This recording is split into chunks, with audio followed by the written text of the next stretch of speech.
I'm here to tell you the reason is almost never what you think. It's rooted in deeper, often unconscious, emotional and psychological struggles that your wife is facing. Before we dive into the 5 core reasons, please take a moment.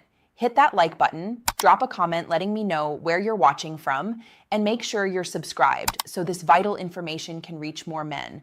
Let's get the biggest lie out of the way first.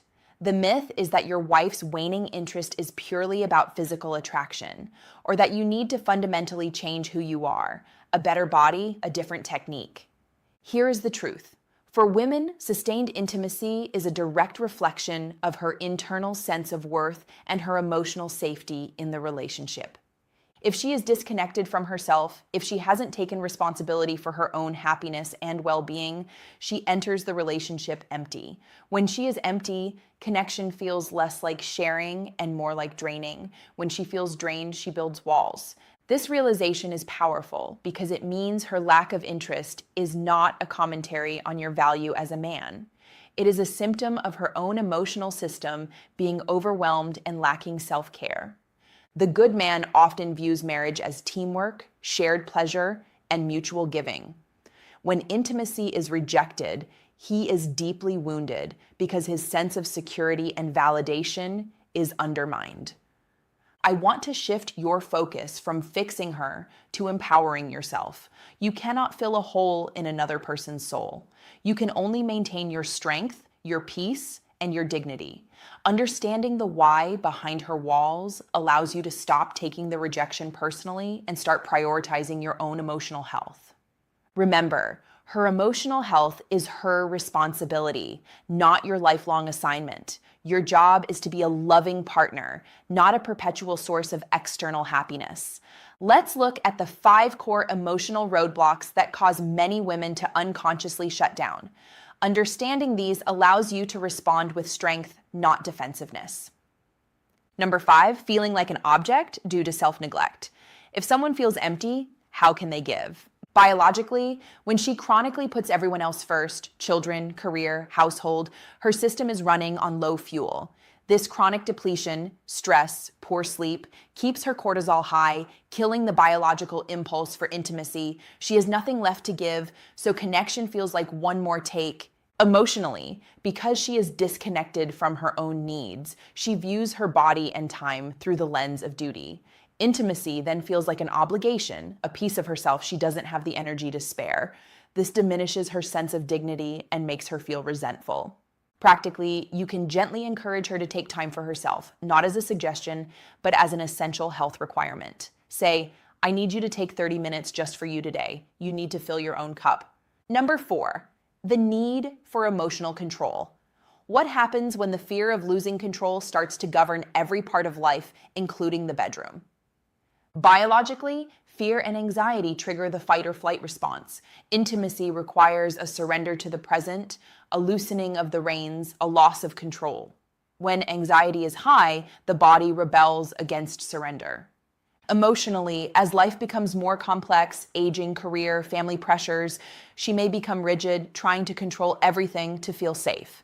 Intimacy is spontaneous and messy, which threatens that feeling of safety. The wall goes up because she fears letting go. Practically, recognize that controlling behavior is rooted in fear. Avoid fighting her need for control. Instead, model healthy surrender in small ways, such as being flexible with plans or accepting minor imperfections to show that life doesn't fall apart when things aren't perfectly managed.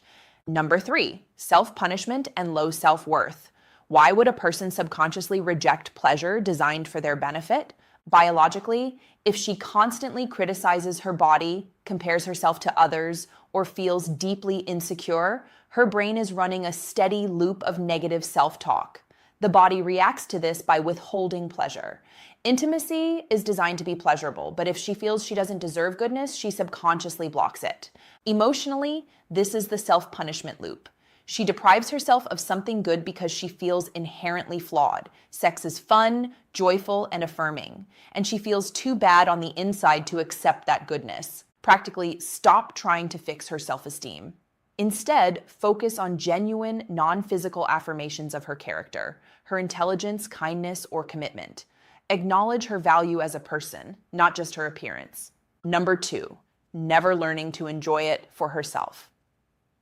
Was her original interest driven by connection or by an external goal like getting married or feeling validated?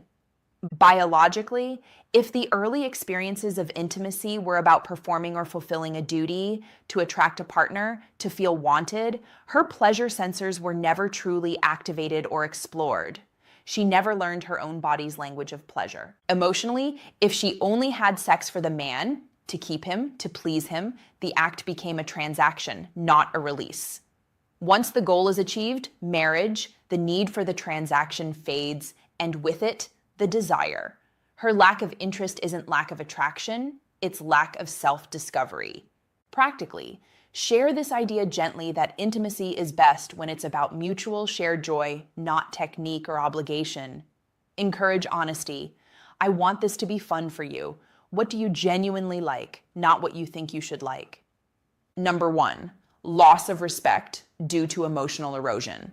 If she doesn't respect the man she sees every day, how can she desire him?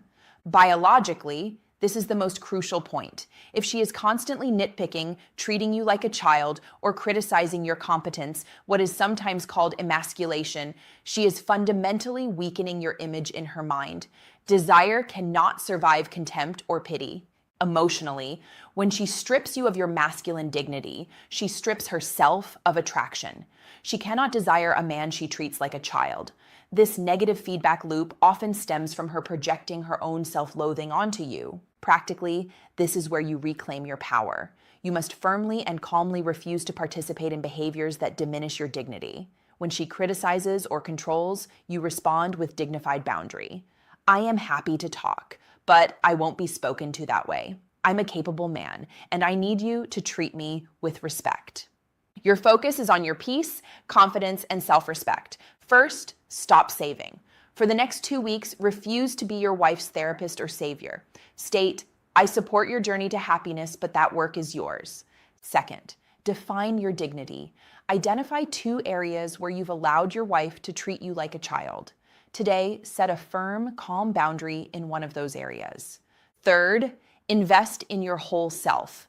Double down on a health habit, exercise, sleep, meaningful work that makes you feel strong and capable outside of the marriage. Good men, I want you to walk away with hope. Your journey to vitality is not dependent on her switch. It is dependent on your commitment to your own health and self-respect. When you stand tall, confident, and respectful of yourself, you stop enabling the very behavior that kills connection. You create a space where, if she chooses to take accountability for her own happiness, a true, joyful connection can be rebuilt.